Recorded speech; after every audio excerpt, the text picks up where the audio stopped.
नमस्कार, मैं हूँ रविकांत। स्वागत है आप सबका। इस समय राजनीति में सबसे बड़ी चर्चा का विषय भाजपा को अपेक्षा के अनुरूप कम सीटें मिलना है। और ये सिर्फ देश के लिए नहीं, ये पूरे विश्व में इस बात की चर्चा है कि क्या वजह है कि पार्टी को इतनी कम सीटें मिली। बेहतरीन काम करने के बावजूद केंद्र सरकार ने जितना काम किया है पिछले 10 सालों में, उसका कोई जवाब पूरी दुनिया में नहीं है। ये पूरे विश्व के लिए उदाहरण है कि 2014 में मोदी जी के सत्ता में आने से पहले जो देश की स्थिति थी, लोग इंडिया का नाम सुन करके नाक भौं सिकोड़ते थे, पता नहीं क्या क्या कमेंट करते थे। और दुनिया का हर देश ये चाहता था कि भारत कमज़ोर ही रहे ताकि भारत की ज़रूरतें हम पूरी करें, हम भारत पे हावी रहें। मोदी जी ने 2014 में सत्ता संभालने के साथ ही इस बात को ख़त्म कर दिया। धीरे धीरे 10 सालों में इस देश को उस जगह पे ले गए जहां दुनिया ने कल्पना नहीं की थी। जो अर्थव्यवस्था 10वें नंबर पर थी या 11वें नंबर पर थी, उसे खींच कर ले आकर 5वें नंबर पर ले आना 10 साल में मात्र, ये छोटी बात नहीं है।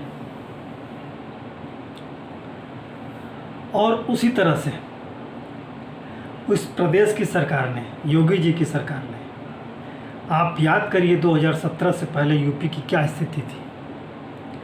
चारों तरफ अनिश्चितता का माहौल था। गुंडागर्दी, हत्या, डकैती, छिनैती, दंगे, फसाद, ये आम बात हुआ करते थे। अगर आप पुलिस में जाएं, कंप्लेन करें तो लोग, पुलिस वाले इसको सुनते ही नहीं थे, इग्नोर कर देते थे, झूठा आश्वासन देके आपको घर भेज देते थे। कम से कम आज कानून व्यवस्था की स्थिति श्रेष्ठ है इस यूपी में। एक गर्त से निकाल करके और सही पोजीशन पर यूपी को और देश को लाया गया है इन दोनों सरकारों ने, यूपी की हो चाहे केंद्र की हो। लेकिन इतनी मेहनत के बावजूद यूपी में भाजपा को अपेक्षा के अनुरूप आधे से भी कम सीटें मिली, जबकि टारगेट ये था 80 की 80 सीटें भाजपा की झोली में आए, 89 भी आए। कम से कम जो 2014 में 73 सीटें जीती थी भाजपा, 71 खुद और 2 उनका अलायंस, 73 सीटें जीती थी भाजपा। कम से कम उतना तो मिलना चाहिए था। लेकिन कार्यकर्ताओं की खींचतान, कार्यकारिणी की निष्क्रियता, दिशाहीनता में किए गए प्रयास, आपसी खींचतान, निष्क्रियता का वातावरण और साजिशों का दौर, ये देखिए, अगर ऐसा परिणाम आता है तो बिना साजिश के संभव नहीं है। ये सीधी सीधी बात है कि योगी सरकार को नीचा दिखाना था समाज में। एक वर्ग था जो योगी जी को बार बार नीचा दिखाने की कोशिश कर रहा था। उनके तमाम प्रयासों पर पानी फेरने की कोशिश हो रही थी और ऐसा हुआ। ये शर्मिंदगी उन लोगों के लिए नहीं है जो ऐसा कर रहे थे, ये पूरे इस प्रदेश के 25 करोड़ जनता के लिए है। ये जनता की बेइज्जती है। और जो मोदी जी वैश्विक मंच पर खड़े होकर के और कहते थे कि ये 140 करोड़ देशवासियों का की ये ताकत है जो हम ऐसा कर ले रहे हैं, और देश में भी जब जाते थे और अनेक मंचों पर ऐसा कहते थे तो लोग इसे सिर्फ एक कथन, प्रधानमंत्री का कथन मान लेते थे। ऐसा नहीं था, वो वास्तव में 140 करोड़ लोगों की ताकत थी। और जब इस तरह से उपेक्षाएं होने लगी, हाँ, निश्चित रूप से कार्यकर्ता उस तरीके से काम नहीं कर पाए जिस तरीके से उन्हें काम करना चाहिए था। जिस मेहनत से सरकारों ने काम किया है दोनों, या उन प्रांतों में भी जहां भाजपा को कम सीटें मिली हैं, उन सरकारों ने भी बेहतर काम किया है। लेकिन संगठन की आपसे खींचतान, एक दूसरे को नीचा दिखाने की कोशिश, अब ये या तो एक ताना बाना ऐसा बुना गया था, या तो कोई अंतर्राष्ट्रीय साजिश हो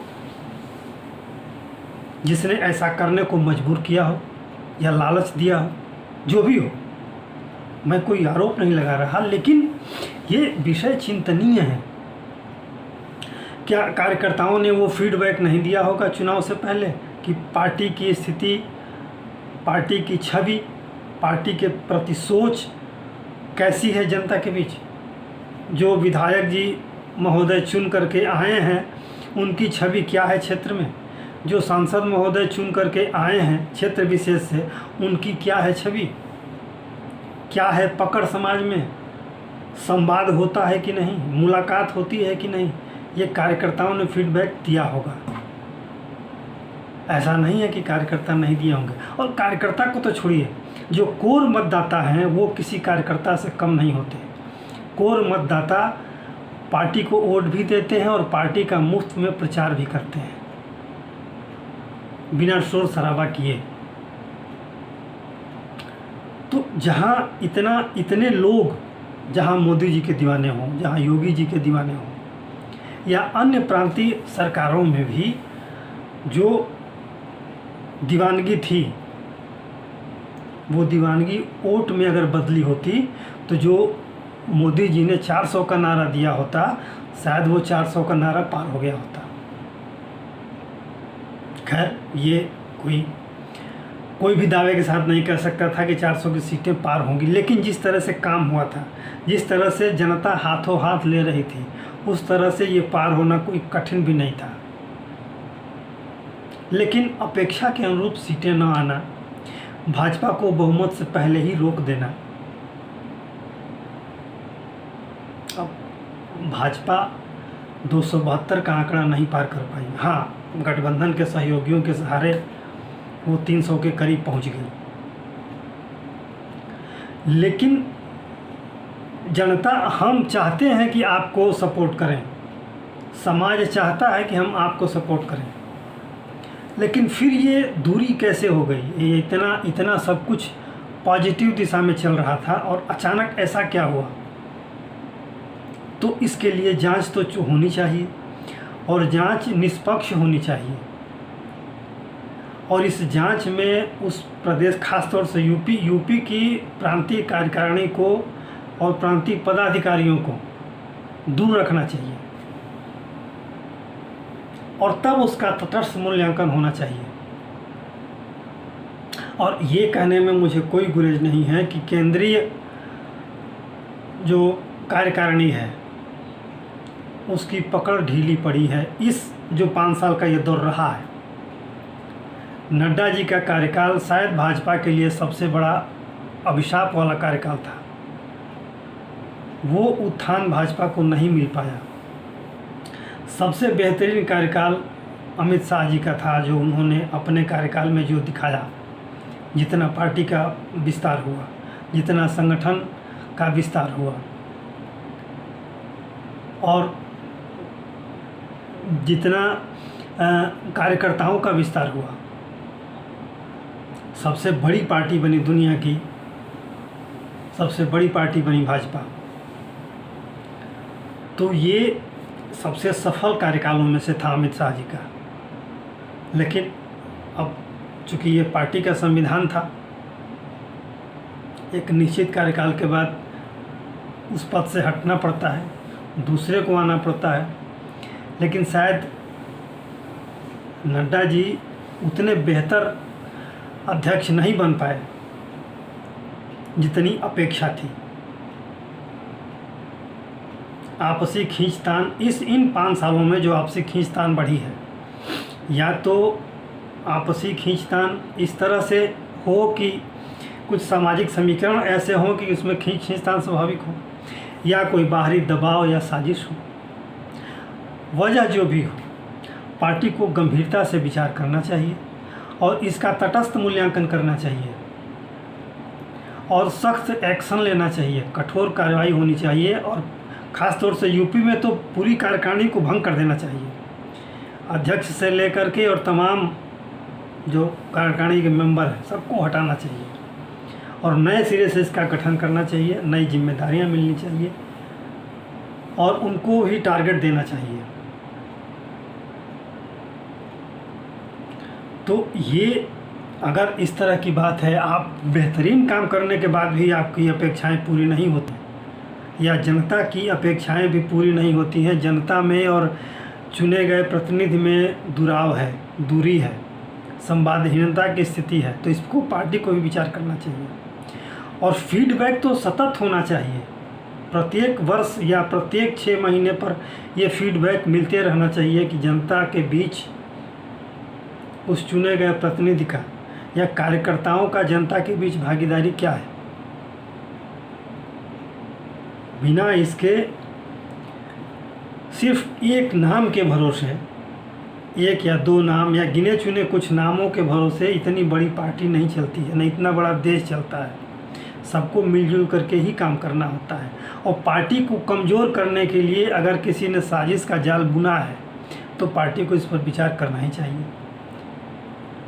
अगर कोई जान जाता है कि ये हमसे ताकतवर हैं, हम इसे पराजित नहीं कर सकते हैं, लेकिन साजिश करके परेशान तो कर ही सकते हैं। ऐसा ही मोदी जी के साथ हुआ, ऐसा ही योगी जी के साथ हुआ। सीधे आमने सामने के मुकाबले में मोदी जी को या योगी जी को हराना मुश्किल है, साजिशों का जाल बुने। इनका जो सहारा है उनको इस तरह से करें, पंगु बना दें कि ये अकेले पड़ जाएं या वो ताकत न लगा पाएं, और वही हुआ है। तो जांच तो चल रही है, पार्टी ने जांच का काम शुरू कर दिया है, लेकिन जांच सही दिशा में हो, उस पर सही फैसला हो और जो दोषी हो उन पर कार्रवाई हो। और पार्टी जब तक संगठित होकर के काम नहीं करेगी, पार्टी अगर समाज में अपनी भूमिका को सबके साथ जोड़ना चाहती है तो कार्यकर्ताओं को इस उद्देश्य के साथ भेजना चाहिए। कार्यकर्ताओं का जनता और संगठन के बीच, जनता, संगठन और सरकार के बीच एक तारतम्यता होनी चाहिए। और अगर कार्यकर्ताओं के मन में कोई उदासी है, कोई दुख है, कष्ट है, तो उसको सुना जाना चाहिए। अगर कार्यकर्ताओं की बात नहीं मानी जा रही है प्रशासन के द्वारा, तो उस पर संगठन को या सरकार को आगे आना चाहिए। बिना इन सब बातों के इतनी बड़ी पार्टी को, वो भी जब इस पार्टी को या इस पार्टी के बड़े नेताओं को जनता ने अपने सराखों पर बिठाया हो, सबसे ज़्यादा आहत, पार्टी से भी ज़्यादा आहत पार्टी के जो कोर मतदाता हैं वो हैं, क्योंकि ये मतदाता पार्टी को वोट देते हैं, पार्टी का प्रचार भी करते हैं बिना किसी को बताए। तो ये बहुत बड़ी बात होती है। जो मत भाजपा से लगातार 10 सालों में जुड़े थे, उनका भी दुराव हो जाना, ये तो वाकई चिंतनीय है। तो आशा है पार्टी इस पर ध्यान देगी और इसको गंभीरता से इस विषय पर विचार करेगी और तमाम कारणों की समीक्षा करने के बाद उचित दिशा में उचित निर्णय लेगी और वो निर्णय कठोर होगा, ऐसी उम्मीद है। आज इस वीडियो में इतना ही। अगले वीडियो में किसी और मुद्दे के साथ आपसे अनुरोध है कि आप वीडियो को लाइक करें, शेयर करें और सब्सक्राइब करें। धन्यवाद।